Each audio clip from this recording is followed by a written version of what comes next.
La siguiente ponencia es impartida por Pedro Mateos Cruz y lleva por título Continuidad y transformaciones urbanísticas en el suburbium de Augusta Emérita. Pedro Mateos es investigador científico del CSIC en el Instituto de Arqueología de Mérida y desde los inicios de su carrera, la ciudad de Mérida ha desempeñado un papel central en sus estudios, como refleja su tesis doctoral dedicada al urbanismo tardoantiguo de esta ciudad. Ha dirigido numerosas excavaciones en la ciudad, promoviendo una estrecha colaboración entre las instituciones científicas y patrimoniales. Ocupó el cargo de director de las excavaciones de Mérida. Posteriormente fue nombrado director científico del consorcio de esta ciudad y también ha ejercido como director del Instituto de Arqueología de Mérida. A lo largo de su trayectoria ha liderado múltiples proyectos de investigación, tanto en España como a nivel internacional, con trabajos en Italia, en Jordania, Túnez y Argelia, entre otros. Y su especialidad es la arquitectura pública romana, ámbito en el que ha realizado importantes aportaciones, y actualmente sus investigaciones se centran en los conjuntos monumentales de Augusta Emérita y en otros yacimientos de Extremadura. Muchas gracias. Bien, muchas gracias, Marta. Bien, en primer lugar quería agradecer a Pilar, a Manuel y por supuesto a Jaime y a Miriam la movilidad que han tenido en invitarme a esta reunión científica. Yo también, como Alberto, he traído un texto para no alargarme excesivamente y leerlo. Os prometo que voy a leerlo bajito para que todo el que quiera descansar, pues no molestarle excesivamente. Bien, el conocimiento de la zona periurbana de Augusta Emérita proviene fundamentalmente de las intervenciones arqueológicas desarrolladas dentro del proyecto integral de arqueología urbana llevada a cabo en los últimos 30 años a cargo del Consorcio de la Ciudad Monumental de Mérida. A lo largo de estos años se han efectuado numerosas excavaciones de gran extensión, sobre todo ocupando las zonas de expansión de la ciudad que coinciden en buena medida con las áreas periurbanas de la ciudad antigua y tardoantigua. La diacronía documentada en estas zonas ha permitido conocer la evolución de estos sectores a lo largo de los siglos. En Augusta Emérita, hasta la fecha, no ha existido un estudio específico sobre el suburbium de época romana, de los siglos I al III. Generalmente el análisis se ha centrado en la ocupación de las zonas funerarias, ya que en una especie de sinécdoque, la zona extramuros se ha venido identificando con esa funcionalidad. Expresiones como corona funeraria u ocupación discontinua han definido por norma este espacio de la ciudad. Sin embargo, la realidad es que la arqueología arroja en la actualidad es bastante más compleja en la medida que la zona extramuros, cercana a la muralla, posee una ocupación más heterogénea, salpicada además de por estructuras funerarias, por viviendas, instalaciones industriales, vertederos, acueductos, vías, edificios de espectáculos, etc. El paisaje funerario de Augusta Emérita durante los primeros siglos de nuestra era ha sido ya ampliamente analizado por Juana Márquez de una manera específica, definiendo sus categorías en función de su cronología.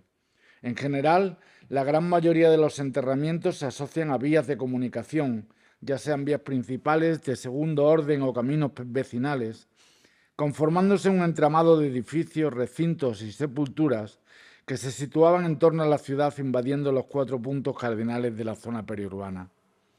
Los enterramientos más antiguos, de la primera mitad del siglo I después de Cristo, se encuentran siempre en torno a las principales vías de comunicación, ocupando el norte, el sur, el este y el oeste de la ciudad al otro lado del río. La mayoría de estos enterramientos presentan escasos elementos del depósito funerario y ritual y una lápida, generalmente de granito. Con el paso del tiempo se diversifica el tipo de soporte epigráfico, ahora también en mármol, y se amplían los espacios funerarios, aunque siempre en torno a vías principales o secundarias. Ninguno de los dos ríos supuso un obstáculo para cruzarlos y ocupar los espacios con un uso funerario. A lo largo del siglo II se observa que los espacios funerarios se van reduciendo más a las proximidades de la ciudad.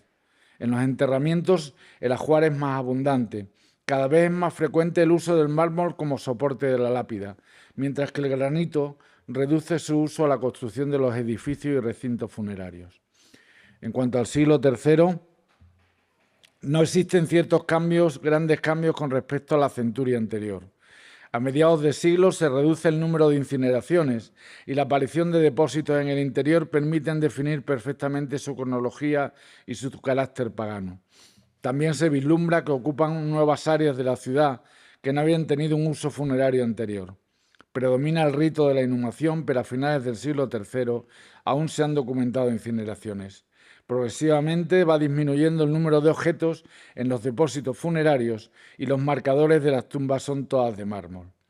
Como ya hemos señalado, el suburbium estaba definido de una manera más libre, pero planificado urbanísticamente.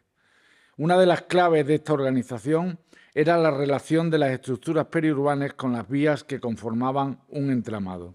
Las vías eran el foco de atracción de áreas funerarias, viviendas, instalaciones industriales y de edificios públicos como el circo, situado en esta zona periurbana ante la gran extensión de terreno necesario para su realización.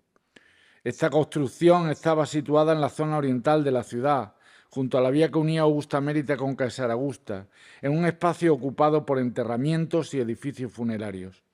Además, en la zona existían otras edificaciones relacionadas con el día a día de la actividad circense, con construcciones dedicadas a la doma de caballos y espacios de hospedajes.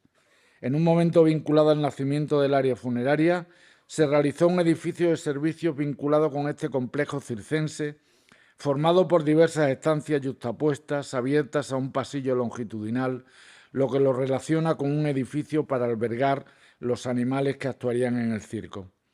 El esquema de la planta, su relación urbanística con el espacio circense, incluso su perfecta orientación del uno respecto al otro, permiten plantear esta posibilidad.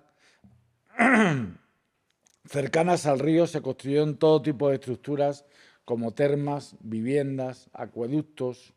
La canalización llamada de Rabo de Buey San Lázaro se surte de las aguas de varios arroyos del norte y noreste de la ciudad. En sus primeros tramos era subterránea.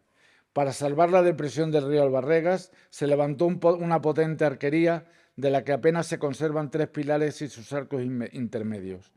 Tras pasar el valle, se acercaba a la fachada principal del circo, al que probablemente surtía de agua para la espina y el resto de actividades diarias. Posteriormente atravesaba la llamada Casa del Anfiteatro y se introducía en la ciudad, junto a los edificios de espectáculos del teatro y anfiteatro, por el lado oriental de la colonia. Otro acueducto, el procedente del embalse romano de Cornalvo, también accedía al perímetro murado desde el lado sur, cerca del teatro y anfiteatro, donde algunos de los ramales, como sucedía con la conducción anterior, suministraban agua a estas edificaciones. Por último, el llamado acueducto de los Milagros, proveniente del pantano romano de Proserpina, abastecía la zona norte y llegaba a la ciudad por el propio Cardo Máximo. Su conocida arquería, utilizada para salvar el valle del Albarregas, estaba construida por sillares de granito y ladrillos y poseía una altura de 25 metros. Otra de las estructuras que poblaban el suburbio emeritense a lo largo de los primeros siglos de la colonia eran las termas públicas de las que conservamos aún algunos restos localizados, sobre todo en los lados septentrional y oriental, en el espacio comprendido entre la conducción de los Milagros y Rabo de Buey San Lázaro. Hecho este que no debe ser casual, pues muy probablemente eran las conducciones que abastecían estas edificaciones. En las proximidades del circo se edificaron unas termas públicas en una ubicación estratégica cercana al acueducto de Rabo de Buey, a un área funeraria y de manera destacada a una de las vías de acceso a la ciudad más relevantes. Su uso se extendió desde finales del siglo I hasta el siglo III. También en esta misma zona se construyeron en ese periodo 3 nuevos complejos termales. Uno en la actual calle Reyes Huertas, levantado sobre un pozo de nieve, otro en el cuartel de Hernán Cortés, edificado a comienzos del siglo III y amortizado a finales de esta misma centuria, y un tercero en el edificio de Resti, construido sobre una vivienda preexistente y abandonado a lo largo del siglo IV. Recientemente, las excavaciones realizadas en la plaza de la Basílica de Santa Eulalia han sacado a la luz unas nuevas termas públicas construidas, al igual que la vivienda documentada en las excavaciones de la cripta de la misma basílica, a lo largo del siglo I y abandonadas a finales del siglo III. Esta casa documentada esta casa documentada en la Basílica de Santa Eulalia responde a las mismas características de las aparecidas en la zona oriental, las llamadas Casa del Anfiteatro y Casa de la Torre del Agua, y en la zona sur, la Casa del Mitreo y la del Águila. Recientemente, la denominada Casa del Anfiteatro ha sido reinterpretada como una especie de hospitium, es decir, un lugar destinado a alojar temporalmente a visitantes que acudían a la ciudad con motivo de los Ludi. Por su parte, la llamada Casa del Mitreo ha sido objeto de un estudio monográfico que sitúa su origen a mediados del siglo I después de Cristo y su abandono tras un incendio a finales del siglo III. Tras su abandono, la Casa del Mitreo fue reutilizada como vivienda a lo largo del siglo V, mientras que las domus situadas en la zona norte y oriental fueron reocupadas como áreas funerarias. La necrópolis de Santa Eulalia tuvo un origen cristiano, en contraste con la reutilización funeraria de carácter pagano de la Casa del Anfiteatro y la Casa de la Torre del Agua. Junto a estas últimas se erigió un mausoleo familiar en cuyo interior se halló el denominado dintel de los ríos, fechado en el siglo III.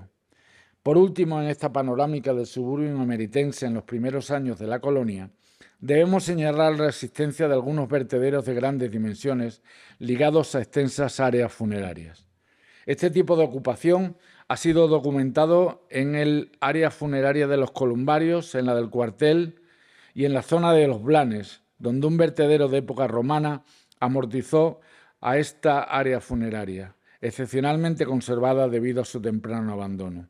Este vertedero cubrió la zona de enterramientos, sepultando edificios completos y modificando de forma significativa la topografía del sector.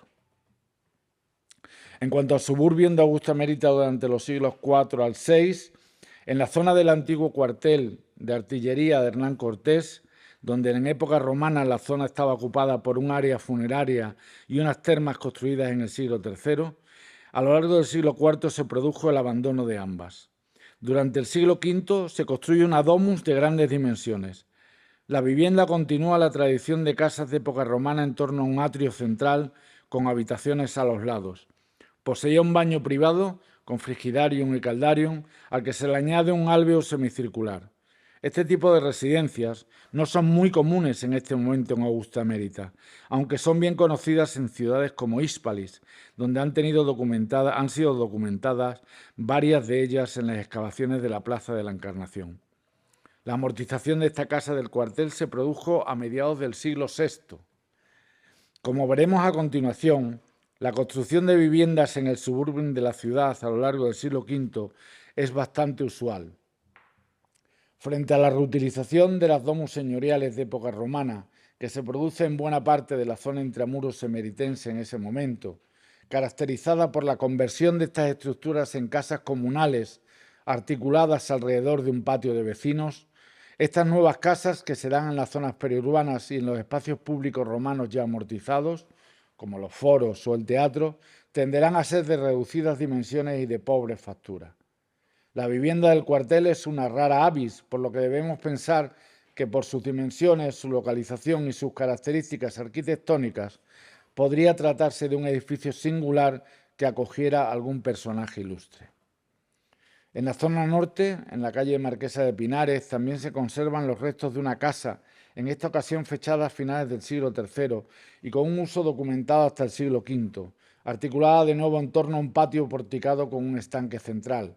Aunque dado el tamaño de los restos documentados, no podemos definir si se trata de otro tipo de vivienda singular o no. También está confirmada la presencia de viviendas en este momento en esta misma zona, en la calle Augusto y calle Muza. En ambas se ha atestiguado la existencia de instalaciones agropecuarias en la última fase, en la segunda mitad del siglo VI. La unión del uso doméstico con actividades agropecuarias resulta habitual en los restos identificados en la zona sur de la ciudad en este momento. En general, estas viviendas construidas amortizando enterramientos anteriores se realizan en este sector a lo largo de la cuarta y quinta centuria. Se trata de estructuras pobres, uniendo el uso doméstico con el artesanal, con la aparición de hornos con planta de herradura que son abandonadas a lo largo del siglo VI. La planta presenta un esquema simple de pequeñas estancias conectadas entre sí a través de un pasillo donde se alternan las funciones domésticas con las productivas. Otro ejemplo de construcción de una vivienda en este momento se documenta en las excavaciones del solar de la antigua Resti. Las termas construidas en el siglo III serán abandonadas a comienzos del siglo IV y la zona será ocupada en ese momento por un área funeraria que no podemos definir si era de carácter pagano o cristiano. En general, uno de los problemas que nos encontramos para identificar el carácter de estos enterramientos es la falta de depósitos funerarios y la variabilidad de su orientación a lo largo de este siglo IV. En la quinta centuria se construye una vivienda de nueva planta sobre los restos de las termas abandonadas, también a lo largo del siglo VI. Toda la excavación se encuentra amortizada en ese momento por la construcción de un gran vertedero en uso hasta la creación de una masbara en época islámica. También en el interior del circo de época romana, tras su amortización a partir de finales del siglo IV y su expolio y utilización como cantera, se van a construir nuevas viviendas documentadas hasta ahora tan solo en la zona de las cárceles y en el graderío meridional.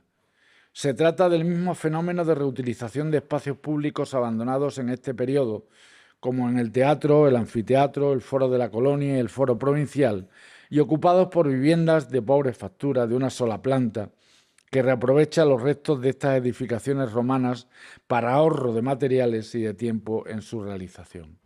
En el caso del teatro y el anfiteatro, cercanos a su localización con el circo, las instalaciones domésticas de la Pórticus Possescaenam se construyen en el mismo momento y con similares características que las del circo, mientras que las del edificio gladiatorio se localizan en los vomitorios de acceso a las gradas y conviven con instalaciones industriales de las que se han documentado restos de fragua que mantienen su uso a lo largo de estas centurias. En la zona ligada al circo y vinculada con la vía de salida a la ciudad hacia Casaragusta, se han documentado también las llamadas termas de San Lázaro, ya comentadas con anterioridad, amortizadas en el siglo IV, y unas nuevas termas aparecidas en unas excavaciones realizadas en la calle Nerja y fechadas con alguna reserva a lo largo del siglo VI y VII. En general, la construcción de viviendas durante el siglo V resulta habitual en la zona periurbana de Augusta Mérida. En este momento se produce un nuevo proceso de expansión urbana hacia zonas no ocupadas, con anterioridad u ocupadas por áreas funerarias. Este es el caso de áreas suburbanas cercanas a la muralla, ocupadas hasta el siglo IV por vertederos y enterramientos, donde se han documentado la construcción de viviendas, en zonas donde se han identificado restos de uso doméstico fechados en la quinta centuria. En general, el uso de estos espacios habitacionales termina a finales del siglo VI, momento en el que se produce otra transformación en el suburbium de la ciudad que parece sufrir una especie de abandono, a excepción de los complejos basilicales funerarios que, como veremos, se mantienen en uso hasta la época islámica. Uno de estos complejos basilicales suburbanos, el mejor conocido hasta ahora, es el conjunto monástico, funerario y martirial de Santa Eulalia, donde en los últimos 30 años se han venido desarrollando excavaciones arqueológicas que confirman en buena medida lo reseñado en el libro de las Vitae Sanctorum Patrum Emeritensium, que describe las características de estos edificios. En dichas excavaciones se ha documentado el abandono de las viviendas y unas termas públicas recientemente excavadas en la plaza de la iglesia de Santa Eulalia a finales del siglo III y la ocupación de toda la zona por una gran área funeraria de carácter cristiano de la que se conocen numerosos edificios. El área funeraria tendría su origen en el edificio identificado como el Tumulus de Eulalia, una construcción de carácter martirial que estará en uso como el resto de la necrópolis hasta el siglo V. En la primera mitad de esta quinta centuria se produce la amortización de todo el área funeraria con la destrucción de todos los enterramientos documentados hasta la fecha que aparecieron totalmente arrasados. No podemos confirmar si esta amortización se produjo debido a causas exógenas vinculada con la invasión de los pueblos bárbaros que se desencadena en este momento según indican las fuentes como Idacio, o si realmente se debió a fenómenos puntuales de carácter endógeno. En la segunda mitad del siglo V Se construye la Basílica de Santa Eulalia, condicionada por la preexistencia del edificio martirial, cuyos restos se conservaron debajo de la cabecera de la basílica, de manera que su santuario se adaptó totalmente a la forma del mausoleo. Este hecho influirá definitivamente en la planta de la basílica, que presenta peculiaridades arquitectónicas provocadas por esta situación. Dos epígrafes confirman la existencia ya en el siglo VI de sendos monasterios en el conjunto arquitectónico de Santa Eulalia, tal y como se señalaba en el libro de las Vitae. Uno de ellos, al menos, era de monjas. El otro estaba vinculado con la figura de Eulalia, Domus Eulaliae, y ha sido relacionado por algunos autores con el Cenodoquium fundado por el obispo Masona a finales del siglo VI, al que aluden las Vitae en reiteradas ocasiones. En esa zona, cercana a la Basílica de Santa Eulalia y formando parte del mismo conjunto arquitectónico de época tardoantigua, se documentaron los restos de un edificio identificado como el Cenodoquium. El edificio, orientado en dirección este-oeste, en el que dicha orientación se plantea por la presencia en el centro del muro oriental de una habitación absidada, flanqueada por dos habitaciones laterales. El ábside está construido con sillares de granito reutilizados, enrasados y acuñados con lajas de pizarra, en una fábrica similar a la de la vecina iglesia de Santa Eulalia y a otras edificaciones del mismo periodo documentadas en el interior de la ciudad. El ábside se abre al oeste a una nave central situada en el eje del edificio, flanqueada por las dos salas de la construcción al norte y sur. Dichas salas poseen una estructura simétrica, dos corredores separados entre sí por un espacio presumiblemente abierto o patio. En cuanto a la funcionalidad del edificio, debemos tener en cuenta, por un lado, el dato cronológico, que nos sitúa la construcción del edificio coetánea con el obispado de Masona. Por otro, los materiales de decoración arquitectónica de carácter estructural, litúrgico y decorativo, pertenecientes al edificio, su ubicación en la ciudad, extramuros y muy próxima a la Basílica de Santa Eulalia, formando parte del mismo conjunto arquitectónico, su uso litúrgico confirmado por la presencia en su planta de un aula basilical y por la aparición de restos como un fragmento de pila bautismal, y por último su planta arquitectónica, que se parangona con la de diversos edificios de similar función y características, como el edificio martirial de Catalimmata, en Chipre. Todos estos datos apuntan a una posible interpretación como el Cenodoquio del que nos habla el libro de las Vitae, que formaría parte del conjunto arquitectónico de Santa Eulalia. Este complejo se mantendría en uso hasta época islámica, concretamente a mediados del siglo IX, cuando la comunidad mozárabe abandona la ciudad. No cabe duda que el conjunto arquitectónico de Santa Eulalia fue un foco de atracción religiosa de primera magnitud. Ese lugar fue objeto de numerosos enterramientos, como lo prueba que de las 170 inscripciones funerarias cristianas halladas en Mérida, 89 se encontraban formando parte de dicho complejo, lo que lo convierte en el gran cementerio cristiano de la ciudad. Además de este conjunto martirial, funerario y monástico de Santa Eulalia, existían otras basílicas suburbanas citadas en el libro de las Vitae y que definían también el paisaje del suburbio emeritense en época tardoantigua. Este es el caso de la iglesia de Santa Lucrecia, que algunos autores relacionan con la posterior Basílica de Loreto, situada cruzando el puente al otro lado del río, en la que han aparecido diversos restos de decoración arquitectónica del siglo VII.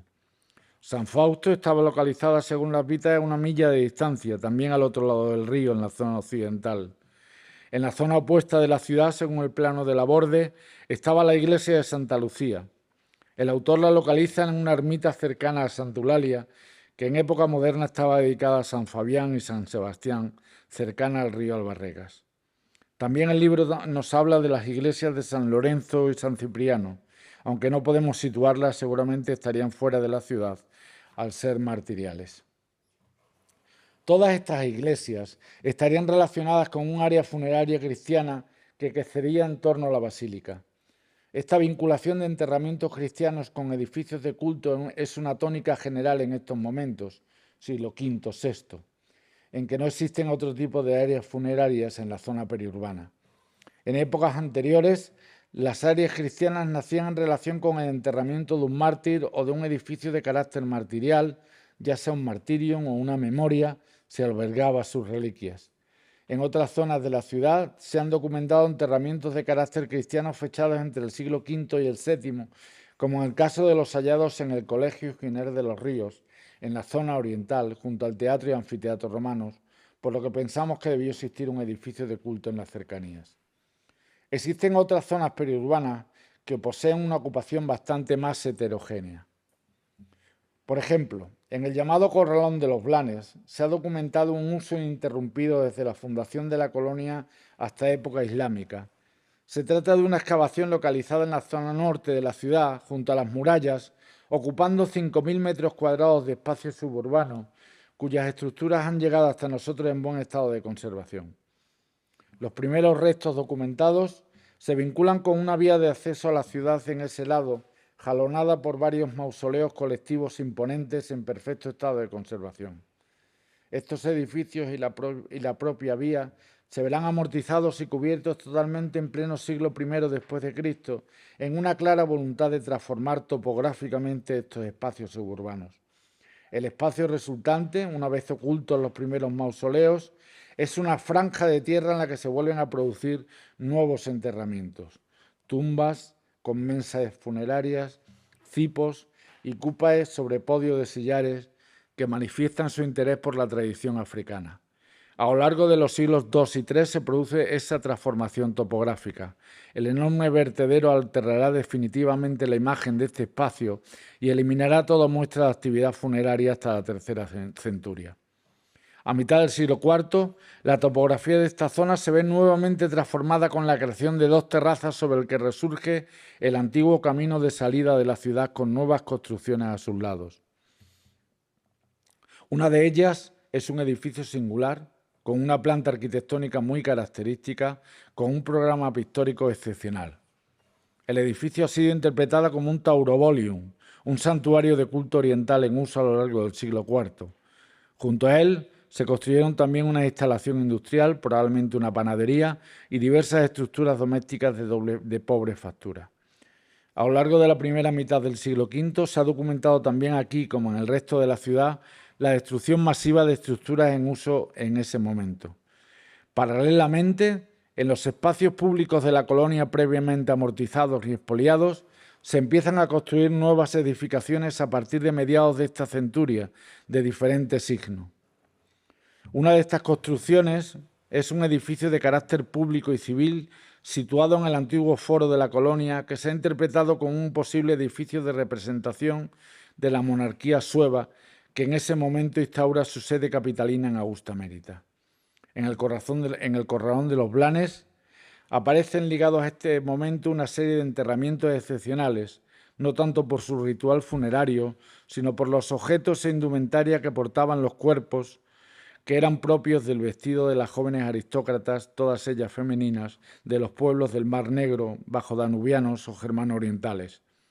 Estos enterramientos suponen un dato inequívoco del asentamiento de este pueblo en Mérida y de la instalación de la capital de la monarquía sueva en la ciudad. Posteriormente, la zona se ve ocupada nuevamente por instalaciones industriales que mantienen en uso a lo largo del siglo VI.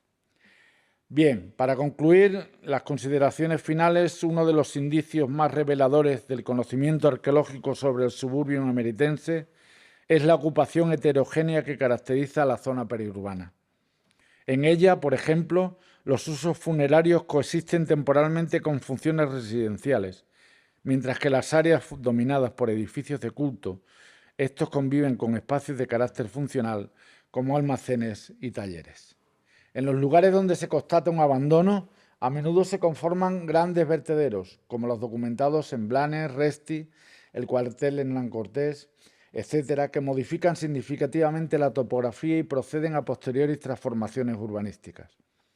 Los procesos de continuidad y transformación observados a lo largo del siglo IV deben vincularse con el propio dinamismo de la ciudad en un momento en que Augusta Mérida es designada como capital de la diócesis Hispaniarum. La restauración y reforma de los principales edificios públicos viene de la mano de una reactivación urbanística que afectó también a las domus señoriales intramuros, a las vías, acueductos, etc. Fuera del perímetro amurallado se produce un cambio estructural a finales del siglo III, protagonizado por el abandono de las domus suburbanas conocidas cuyos habitantes se trasladan bien a nuevas vilas documentadas en el territorio o a casas intramuros ahora monumentalizadas con grandes salones absidados, nuevos espacios termales, mosaicos, etc. La amortización de estas viviendas suburbanas, así como las termas públicas localizadas en este sector, posibilita su transformación en áreas funerarias que se van a extender por toda la zona oriental y septentrional, ya sean de carácter cristiano o pagano. Esta dualidad, cristiano-pagano, se observa en toda la ciudad donde conviven manifestaciones religiosas romanas como templos, edificios de espectáculo, etc., con las primeras manifestaciones artísticas y arquitectónicas de origen cristiano. En el suburbium, edificios como el Taurobolium o el Circo, en uso todavía en esta centuria, cohabitan en las primeras áreas funerarias cristianas, como la de Santa Eulalia, que tuvo su origen en la construcción del edificio martirial. Durante el siglo V, el suburbium experimenta una profunda transformación urbanística, perceptible también en el interior de la ciudad. Es el momento en el que todos los edificios públicos de época romana son abandonados, expoliados y reutilizados para nuevos usos. Este horizonte de abandono que se observa en los principales espacios públicos, como el Foro de la Colonia, el Conjunto Provincial de Culto Imperial, el teatro, el anfiteatro o el circo, coexiste con un proceso de amortización y destrucción de la mayoría de las áreas funerarias de la ciudad, lo que plantea un panorama urbanístico desolador durante la primera mitad de la quinta centuria. Es a partir de ese momento cuando se restauran las murallas altoimperiales, convirtiendo un muro de patante y de prestigio en una estructura defensiva, mediante la incorporación de un refuerzo formado por sillares de granito y restos de decoración arquitectónica, procedentes de los edificios públicos abandonados ya en ese momento y de las construcciones funerarias periurbanas amortizadas y expoliadas. A partir de mediados del siglo V se documenta una reocupación del suburbium, articulada en torno a dos tipos de uso. En primer lugar, se construyen en distintas zonas periurbanas viviendas de nueva planta en un fenómeno paralelo a la reutilización de las domus intramuros señoriales, que se convierten en casas de vecinos donde cada estancia funciona como una unidad habitacional y el peristilo se transforma en un patio comunal. En general, estas nuevas viviendas periurbanas son de pobre factura, ya lo he dicho, planta sencilla y pequeñas dimensiones. Poseen zócalos de piedra, alzados de tapial y suelos de opus igninum o tierra batida, que en ocasiones conviven con actividades agropecuarias o artesanales, pero también se han documentado viviendas señoriales de tradición romana en torno a un atrio central como la identificada en el cuartel de Hernán Cortés. Terminando.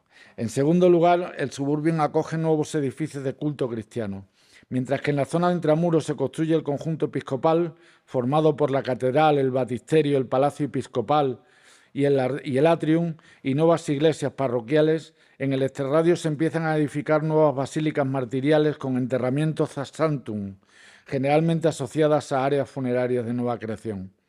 Algunas de estas áreas funerarias presentan peculiaridades, como la del Corralón de los Blanes, donde se han hallado enterramientos femeninos con joyas que les identifican como mujeres de origen suevo, lo que confiere un carácter excepcional para este espacio funerario. El siglo VI es un momento de continuidad en la ocupación suburbana donde se observan pocos cambios en su organización. Durante esta centuria, algunas de estas basílicas martiriales se convierten en grandes conjuntos arquitectónicos, como el complejo martirial monástico y funerario de Santa Eulalia.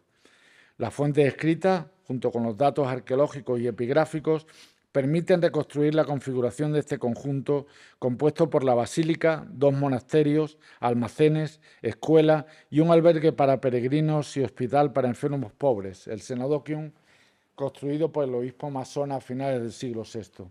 La continuidad funcional de este complejo, así como del resto de edificios de culto, está documentada hasta los siglos VII u VIII. La documentación arqueológica señala el fin de las viviendas periurbanas a finales del siglo VI, lo que marca el final de la ocupación residencial del suburbium, con la excepción de los espacios de culto y sus áreas funerarias asociadas. No podemos confirmar que se produzca una contracción del urbanismo periurbano hacia el interior de la ciudad, aunque el surgimiento de vertederos y tierras de labor en ese lugar indican un progresivo abandono del suburbium emeritense a partir de ese momento. Gracias. Ricardo, primera pregunta.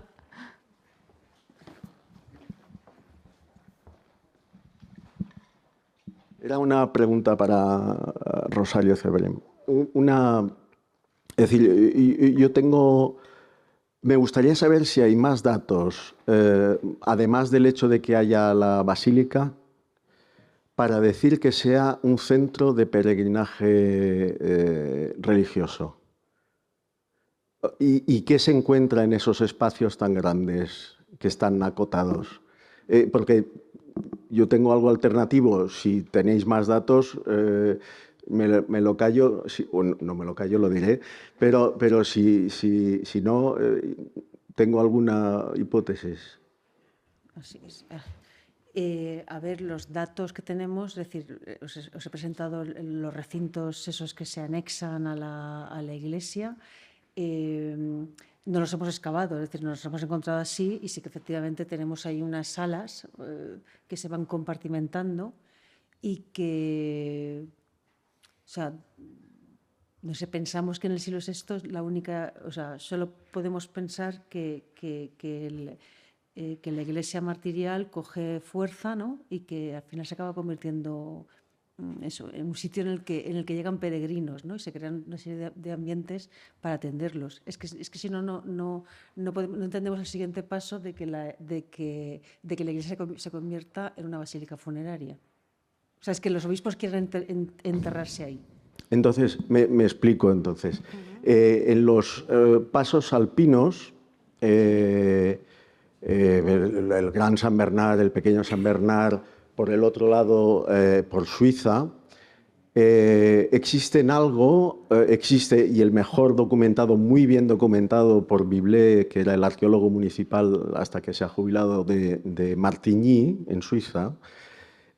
Hay lugares que se denominan caravanserai, y que son, como has mencionado, la posibilidad de la transhumancia, y están al lado de las vías. Yo no me cerraría a pensar si en esos grandes espacios no puede haber sitios para ganados o para reatas de gente que atraviesa esos pasos. Perdón, es que se me olvida, hay tumbas. En esos sitios, entonces nada, no digo nada. Hay tumbas. Pero curiosamente, en el caravanserai de época alto imperial, es decir, es que estamos hablando de varias hectáreas en el que hay templos, en el que hay termas, y hay grandes espacios para acoger la cantidad de ganado que puede, reatas de mulos, etcétera, ¿no?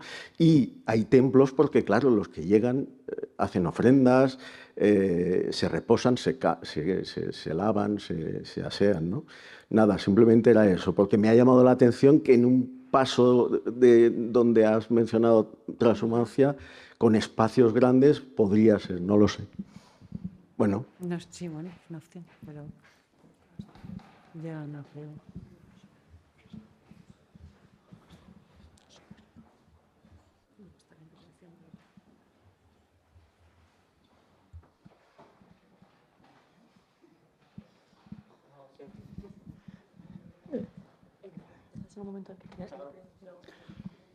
Sí, para no cambiar de tema, yo quería también, al hilo de esto, de la interpretación de los edificios de planta basilical, las iglesias, que lo he visto también en tu intervención y lo he visto también en la intervención de Julia, muy interesante.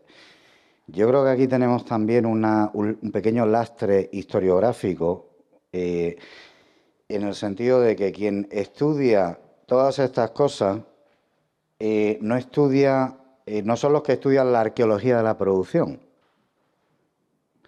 ¿Y por qué lo digo? Lo digo porque si tú te vas a Siria, tú te vas a Egipto, a otros lugares, en el siglo V, en el siglo VI, todos los ámbitos eclesiásticos tienen al lado almazaras, centros de producción de vino, lugares donde se está produciendo lana, de todo. Porque es que son los centros controlados ya por los obispados que producen y que venden. Y eso se ve muy bien en los tituli picti de las ánforas, esas que encontramos orientales, que nos llegan a veces con algunos tituli en rubrum que no se leen bien, pero cuando lo tienes entero, y hay bastantes casos normalmente las mercancías vienen de monasterios. Vienen de monasterios. Entonces, me ha gustado mucho ver cómo hay basílicas que tienen cerca ámbitos productivos que han de depender de la autoridad que gestiona la parte eclesiástica. Entonces, yo estoy mirando aquí un artículo que yo publiqué hace muchos años, en 2008, que se llama Iglesia, Producción y Comercio en el Mediterráneo Tardoantiguo, de la SANFO a los talleres eclesiásticos, que trataba un poco de eso. Esto, ya os digo, en Oriente la gente lo tiene perfectamente asumido, pero nosotros, por la deriva que lleva la propia investigación, la gente que hace ceramología, la gente que se dedica a estudiar todos estos lugares de producción, no son los que luego trabajan las iglesias y este tipo de cosas, ¿no?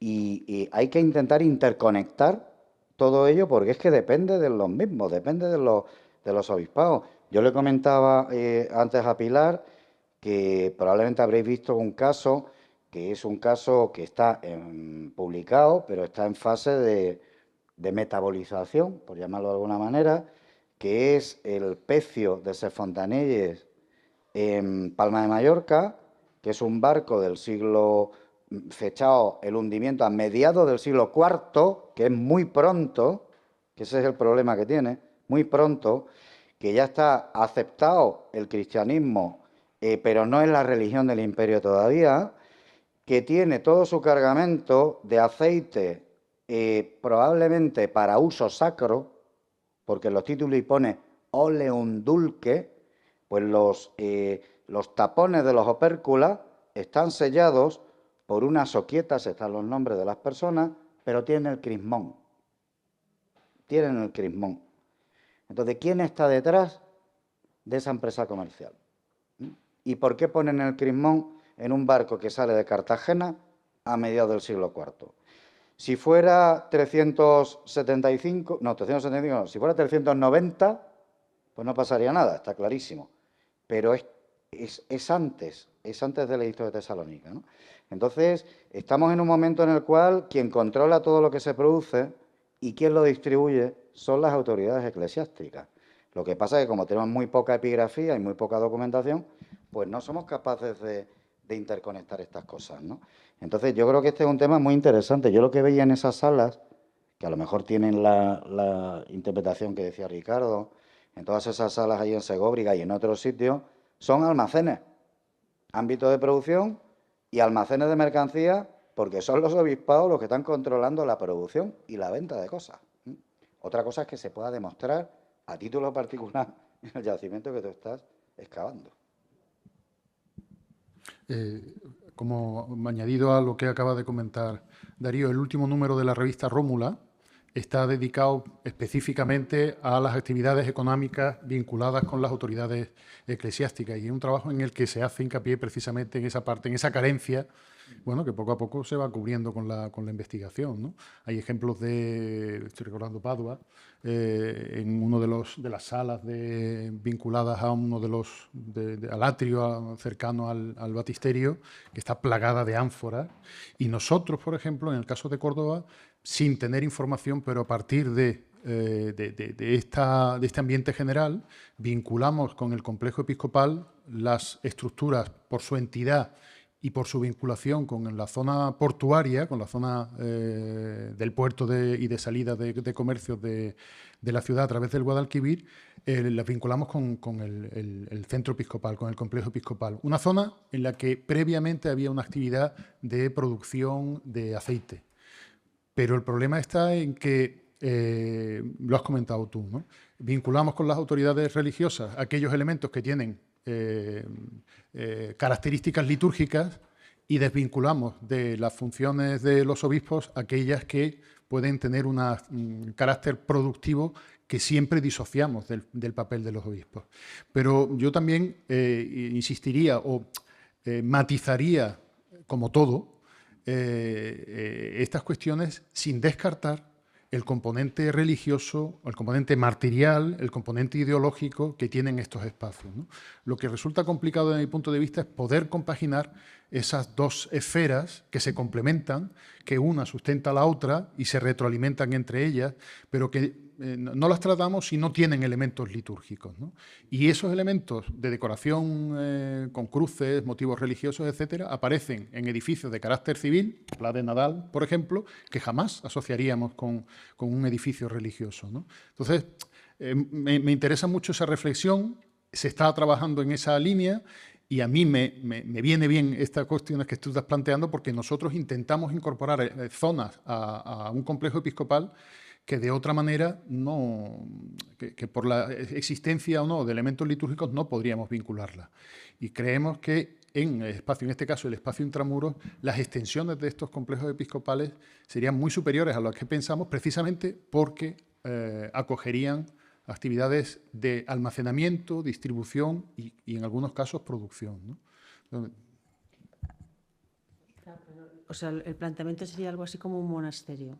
O sea, es decir, que sí que tendría sentido todas esas instalaciones, ¿no? de almacenes, pero también pensando un poco en eso, en el peregrino. Es decir, pero bueno, sí que es verdad que es lo que tenemos, es decir, que no lo hemos...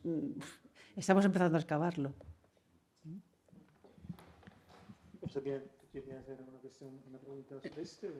Solo quería poner una nota que la datación coincide con la apariencia de los obispos de Segovia en los concilios de Toledo. Es a partir de este momento y vemos que vienen continuamente. Entonces, esto por lo menos indica que tienen un peso más grande, que se orienten también en cuanto a Toledo. Eso era lo único. Y lo que nos sigue faltando efectivamente es la mártir o el mártir, que debería haber sido el germen de esta basílica por ahí abajo. Y si seguimos buscando el complejo episcopal, también por arriba no habéis encontrado nada hasta el momento, imagino, ¿no? No, no. Las piezas, siempre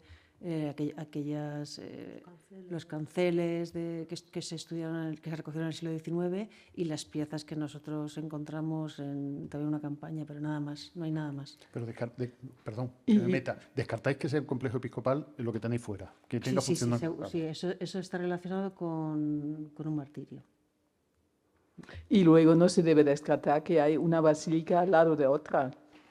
O sea, es una imagen que tenemos del norte de África, que por ejemplo en Hydra hay yo creo que hasta 8 que han encontrado al momento y están justo uno al lado del otro. Eso también es posible. Bueno. Sí. Y yo quería pedir, gracias por la ponencia magnífica, el edificio poligonal que habéis encontrado, que yo he visto por la primera vez, pero es mi ignorancia, me quería si había confrontado con un edificio parecido que está en Ravenna, que se llama Santa Maria Maggiore, que es igual, ha sido construido desde Ecclesio. Ecclesio es un obispo ortodosso del 520, no sé cómo decirlo. Sí, durante el gobierno ostrogoto de la ciudad, y que es el que va a construir, a edificar San Vitale. Acerca de San Vitale está esta iglesia que ha la planta de la primera fase igual, y que después ha sido transformada en una iglesia en 3 naves, en el 9 puede ser. No sabemos cuándo, pero Agnello cuando la ve la describe con 3 naves. La primera fase de Ecclesio es como el edificio que ha mostrado. No sé si la he visto, porque es muy interesante por la datación y por comparar. Aún si es muy lejos. Que anche se è molto lontano, è molto simile dal confronto. Está muy lejos, es muy similar al confronto. E la pregunta... No, non è claro. Okay. E la pregunta es si ha encontrado lápiz specularis en el sitio. No, como fenestra, no. Es que, o sea, la iglesia se excava en el siglo XVIII y se excava, o sea, es decir, Bueno, y después de excavar es que se llevan todos los materiales, es decir, que no queda absolutamente nada, todo queda en cimientos. Y es verdad que nosotros que hemos excavado ahora, hemos la prolongación del transepto, ¿no? Es que seguimos teniendo la zanja del 18, porque van abriendo tumbas, una tras una. Entonces nos está resultando muy difícil, ¿no?, ordenarlo.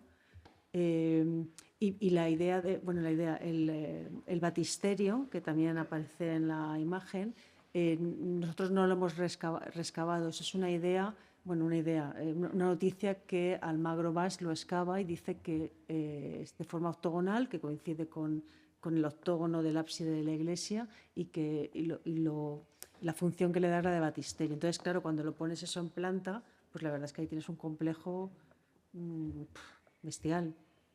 La función de Santa María es igualmente funeraria. Pues gracias por el paralelo. Okay, I will ask in English, and it will be part, if I understood your Spanish. Two questions, they resemble to Julia. It's very interesting what you showed in these villages, and I was wondering about your ex novo villages, the new villages. Do they also claim new lands? Do they, the territorio that they cultivate, is this also new, ex novo, or they continue old cultivation? And in the same way, Alberto, you showed all this Islamic infrastructure for the cultivation, for watering. And I mean, my question of ignorance, do you see a shift, a difference in cultivation, in productive patterns from Visigothic to Islamic? Is there a change in the magnitude, in the way, or in the cultivations, maybe? So we in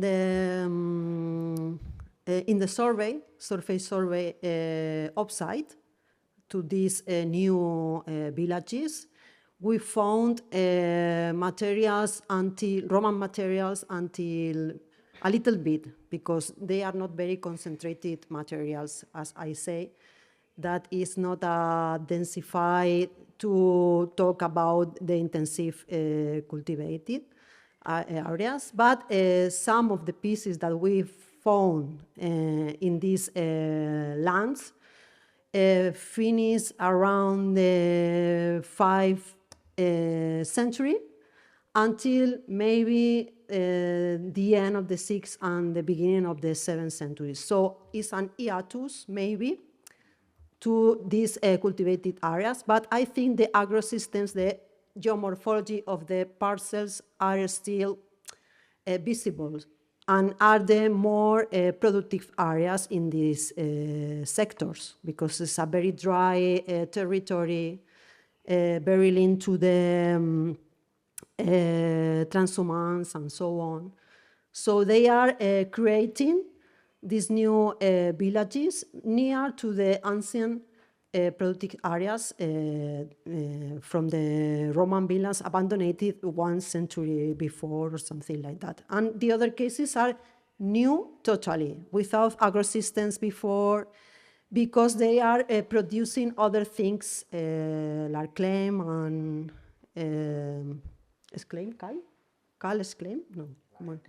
lime, sorry. Like lime and so on. So the producing is another thing different to the agriculture in these cases. You understand more or less? Sorry. Sorry, I try to answer in Spanish. Sorry, my English is very poor. No tenemos información real de cómo son las producciones en el entorno de Córdoba. No tenemos evidencias de almacenes con la producción.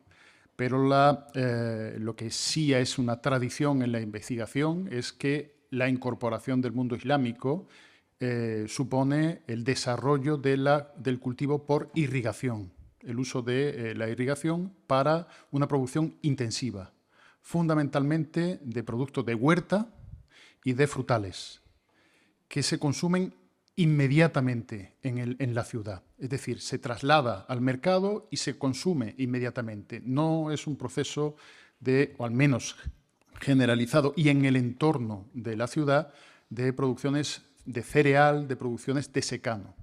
Si hay continuidad en la producción de aceite, si hay continuidad en la producción de vid, no para la fabricación necesariamente de vino, que es algo generalizado en época previa, que se ha explicado esta mañana, y sobre todo el gran cambio significativo es una producción intensiva gracias a la incorporación de la irrigación, de los sistemas hidráulicos en los que se reaprovechan esos elementos previos para los que no tenemos los campos de cultivo en los que podamos identificar.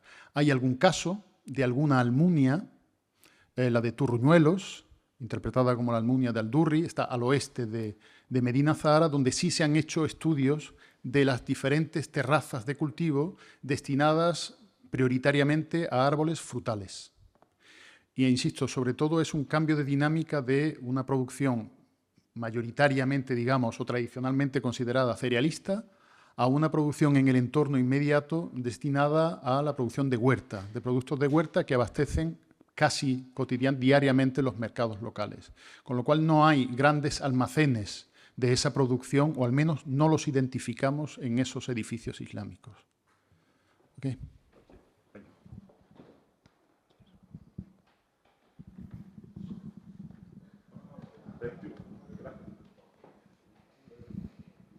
Bueno, buenas tardes. Felicidades a los ponentes por sus excelentes presentaciones.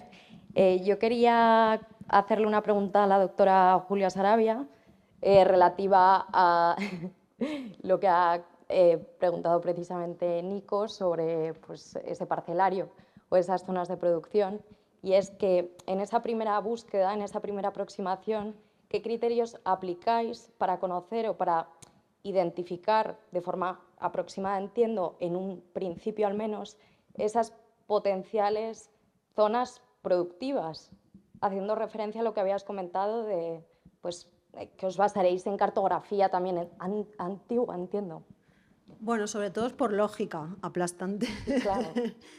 Porque, claro, son, como le decía antes a Nico, son las zonas potencialmente cultivables, y ya te digo, la mayoría de veces o a lo largo de la historia han sido frutales, olivos, es decir, espacios que son de rambla pero que corren muy poca agua y entonces se aprovechan de forma medio intensiva, extensiva, ¿vale? El cereal probablemente estaría en las zonas aledañas a estas ramblas. Y luego, históricamente, más allá de los vuelos aéreos de principios del 20 y demás, tradicionalmente es la zona donde, por ejemplo, se han fundado, es una cosa muy curiosa, además muy bonita para estudiar, las colonias agrarias que funda Franco en los años 40, 50, precisamente al lado de nuestra Loma Eugenia está Cañada de Agra, que además ha llevado un montón de premios de arquitectura y demás, porque está totalmente fosilizada. Y ahora sí que, por ejemplo, están haciendo huerta. ¿Por qué? Porque están metiendo goma por todas partes, ¿no? O sea, hay irrigación, hay fertilización. Pero tradicionalmente, sobre todo en los momentos en los que nos estamos moviendo, intuimos que por la falta de ese material de superficie, salvo puntuales restos muy aislados que nos permiten un poco abogar por la idea de que hay pues eso, uso en esos contextos, en esa cronología, y además está la aldea pegadita y demás. Eso, identificáis previamente, claro, los asentamientos. Claro.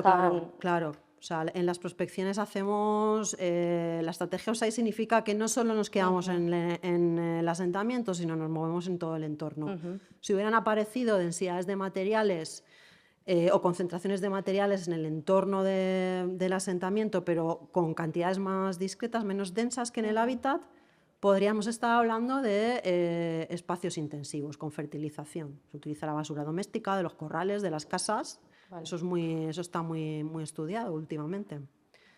En este caso no hay, pero sí, por lógica, ahora cuando hagamos el sondeo geoarqueológico sí podremos sacar una columna con dataciones, a ver si vemos algún paleosuelo, como hemos detectado en otras zonas en Alicante.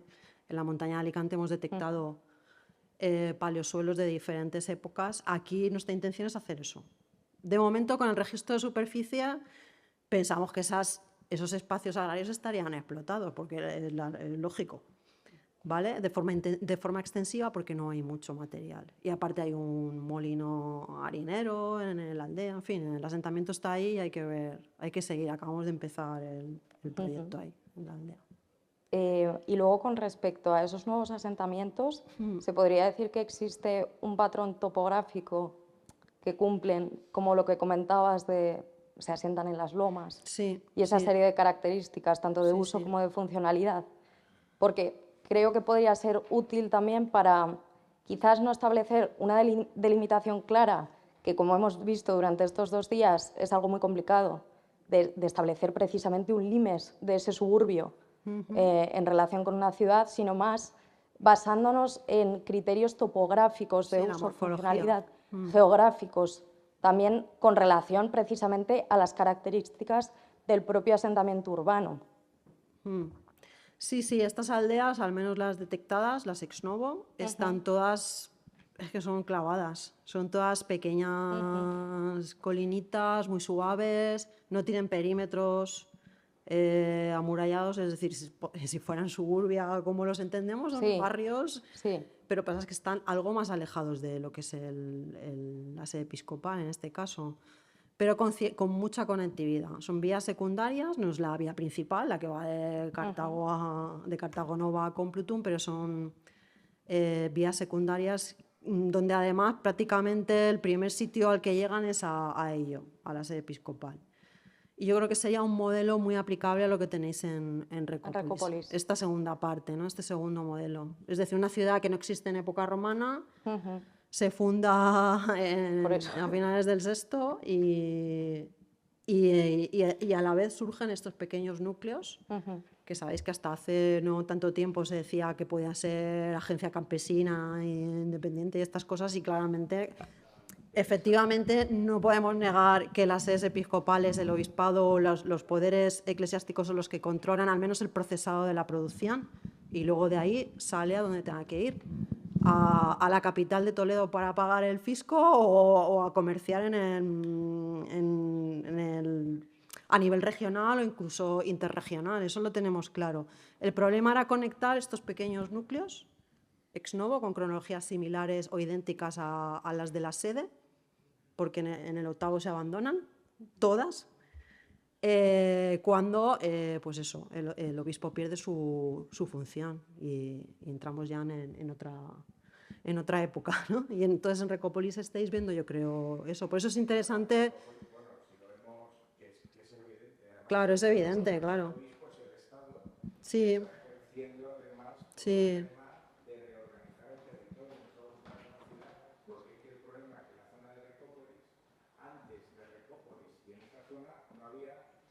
Nada, por eso. Claro. Es una zona rica en aguas, pero quedaba en medio de la nada. Claro. Y cuando se funda necesita. Y los poblados van a tener la misma oportunidad. Sí, y el objetivo de estos poblados yo creo que es hacer un trabajo más especializado y concreto. O sea, aparte de la agricultura y la ganadería, pues eso, Loma de Encina solo de momento hemos detectado infraestructuras de cal, no hemos excavado todavía. Por eso hay que generar registros. Si vais a excavar alguna de estas aldeitas en Recópolis, hay que seguir indagando en el papel de estas aldeas, porque el vínculo ya está claro con la ciudad. O sea que... Perdonad, ya la última pregunta. Nos cierran. Sí, bueno, muy brevemente, porque ya son horas, efectivamente. Quería felicitar, lo de verdad, a todos los ponentes, porque la calidad y el nivel está siendo muy alto, o por lo menos a mí me está pareciendo muy interesante. Y una pregunta para Julia también muy concreta. Me ha parecido muy interesante, bueno, todo el trabajo, lo necesario que es entender estas aldeas que están trabajando en red, que es lo interesante, además, lo que más me ha gustado, ¿no? Que estáis viendo que están trabajando en red, no esa idea de las aldeas aisladas, autárquicas y comunidades prácticamente aisladas, sino precisamente con una función en red, que eso es muy, muy interesante en los debates actuales. Y quería preguntaros por la cerámica que aparece en estas aldeas, si sois capaces de distinguir centros de producción, si están hechas localmente en cada una de las aldeas, o si puede haber un circuito también pequeño, comercial, regional, de distribución de esas cerámicas. O sea, que puede haber un comercio también entre esas aldeas y la sede. De hecho, son idénticas a las del Tolmo, pero no solo las producciones locales o de cocina o almacenaje. Estamos encontrando también producciones que vienen de mercados tipo los puertos de Túnez y demás, como en el Tolmo. O sea que es curioso, es muy curioso. De hecho, los contextos materiales los está estudiando Victoria Amorós ahora, porque está en el proyecto de la homogénea también.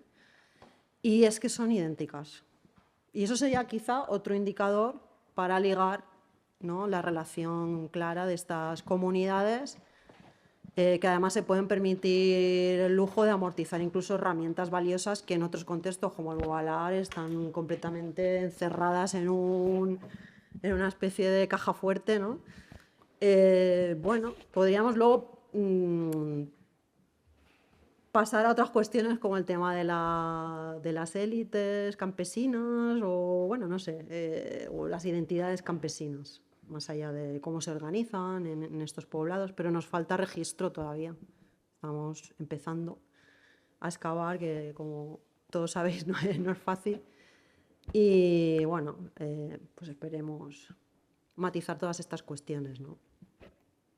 La última. Yo quería hacer una reflexión para mañana, por no abusar, para que pensemos un poco para mañana, que es también de carácter semántico.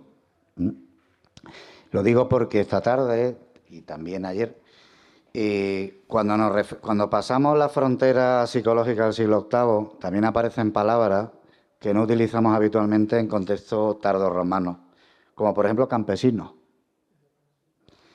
Que sí los había, y muchos, en época tardía, pero utilizamos la palabra granjas, ¿no?, cuando te aparecen asentamientos iguales en épocas un poquito anteriores, ¿no? Entonces lo dejo ahí porque yo la verdad es que la palabra campesino no la uso, pero probablemente es porque hay algo ahí en el cerebro que cuando te pones a escribir no te sale, ¿no? Y demás, y es verdad que se asocia más a época medieval. Pero yo creo que deberíamos un poco reflexionar sobre esto, porque cuando tú tienes algo que no es una huila del siglo V y que es una casucha, para entendernos, con un corral, es una granja. Y no hablamos de que hay ahí campesinos trabajando y tal. Y eso, si te sale en el 8 o en el 9, pues ya sí son campesinos. Entonces, bueno, ahí lo dejo para mañana. De hecho, granjas tenemos. Vale, muchas gracias a todos. Cerramos la sesión, nos reencontramos mañana a las 9:30 en esta misma sala.